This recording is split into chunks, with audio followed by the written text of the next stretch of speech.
আল্লাহ যেই পবিত্র মাহে রমজান মাসে আল্লাহ রাব্বুল আলামিন কোরআন নাযিল করেছেন, এই জন্য এই মাসের মর্যাদা, এই মাসে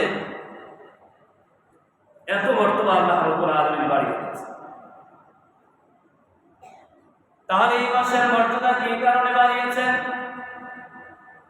পবিত্র কোরআনুল কারীমের সঙ্গে সম্পর্ক থাকার কারণে এই মাসের রমজান মাসের আল্লাহ রাব্বুল আলামিন মর্যাদা বাড়িয়ে দিলেন। ঠিক তেমনি ভাবে আল্লাহ রাব্বুল আলামিন যত ফেরেশতা সৃষ্টি করেছেন, সমস্ত ফেরেশতাদের চেয়ে মর্যাদাবান ফেরেশতা হলো হযরত জিবরাইল আলাইহিস সালাতু ওয়াস সালাম। মুসলমান ভাইরা আমার, আল্লাহ রাব্বুল আলামিন যত ফেরেশতা সৃষ্টি করেছেন, সমস্ত ফেরেশতাদের চেয়ে হযরত জিবরাইল আলাইহিস সালাতু ওয়াস সালামের মর্যাদা বাড়িয়ে দিয়েছেন। কারণ হযরত জিবরাইল আলাইহিস সালাতু ওয়াস সালামের সম্পর্ক ছিল কোরআনুল কারীমের সঙ্গে।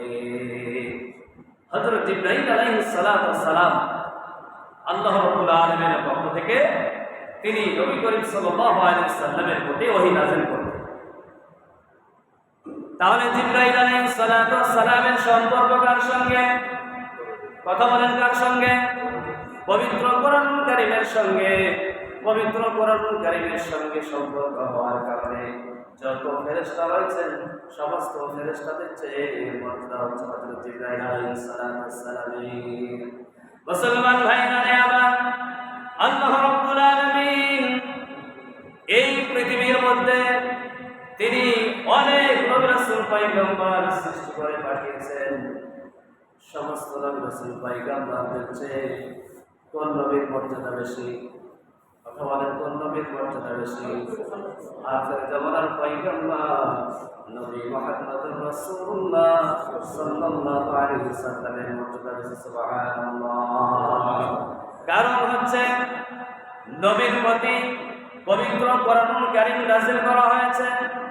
এই কোরআনুল কারীমের সঙ্গে আখির জামানার পয়গম্বর নবী মুহাম্মদুর রাসূলুল্লাহ সাল্লাল্লাহু আলাইহি ওয়াসাল্লামের সঙ্গে তিনার সম্পর্ক হওয়ার কারণে আল্লাহ রাব্বুল আলামিন তিনার মর্যাদা বাড়িয়ে দিয়েছেন। সুবহানাল্লাহ। মুসলমান ভাইরা আমার, এই দুনিয়ার বাড়িতে আমরা তো অনেক দামি দামি কাঠের আসবাবপত্র ব্যবহার করি।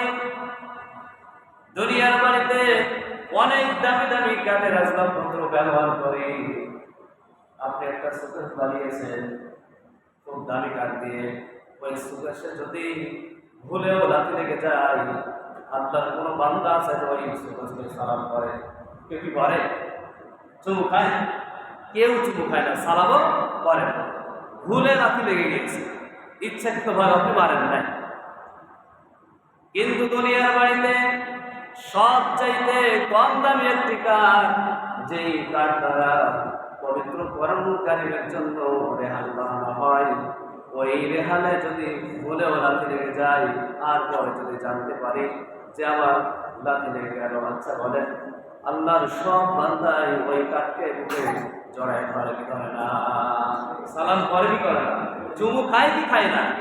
তাহলে যেই কাঠের পৃথিবীর মধ্যে কোনো মূল্যই ছিল না, ওই কাঠের দাম বাড়িয়ে দিয়েছেন কে? আল্লাহ। কার কারণে দাম বেড়েছে? ওই কাঠের সম্পর্ক পবিত্র কোরআনুল কারীমের সঙ্গে থাকার কারণে ওই কাঠের দাম বাড়িয়ে দিয়েছেন। সুবহানাল্লাহ।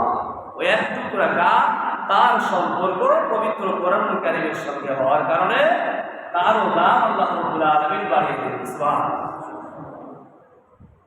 এই দুনিয়ার বাড়িতে আমরা অনেক দামি দামি কাপড়ের জামা বানাই, ভুলেও যদি লাথি লেগে যায় ওই জামাটাকে সালাম করি না। কিন্তু সবচাইতে কম দামি কাপড় দ্বারা, যে কাপড় দ্বারা আল্লাহর কোরআন কাভার যদি বানানো হয়, জুজদান বানানো হয়, ওই জুজদানে যদি ভুলেও লাথি লেগে যায়, আচ্ছা বলুন, ওই জুজদানকে আমরা সঙ্গে সঙ্গে বুকে জড়ায় ধরে না? তাহলে ওই কাপড়ের দাম বাড়িয়ে দিলেন কি আল্লাহ রাব্বুল আলামিন? কার কারণে বলল? ওই কাপড়ের সম্পর্ক পবিত্র কোরআনুল কারীমের সঙ্গে থাকার কারণে ওই এক টুকরা কাপড়ের দাম আল্লাহ রাব্বুল আলামিন বাড়িয়ে দিলেন। সুবহানাল্লাহ। মুসলমান ভাইরা রে আমার, এই পৃথিবীর মধ্যে আল্লাহ রাব্বুল আলামিন যত মাখলুকাত সৃষ্টি করেছেন, সমস্ত মাখলুকাতের মধ্যে সর্বশ্রেষ্ঠ মাখলুকাত হচ্ছে ইনসান। কথা বলেন, সর্বশ্রেষ্ঠ মাখলুকাত হচ্ছে মানুষ। এই মানুষের যদি সম্পর্ক কোরআনের সঙ্গে হয়, আমাদের বর্তমান হয়ে যাবে। কথা বলেন, আমাদের সম্পর্ক যদি কোরআনুল কারীমের সঙ্গে হয়, মর্যাদা কমবে না বাড়বে? সবচাইতে বেশি বাড়বে।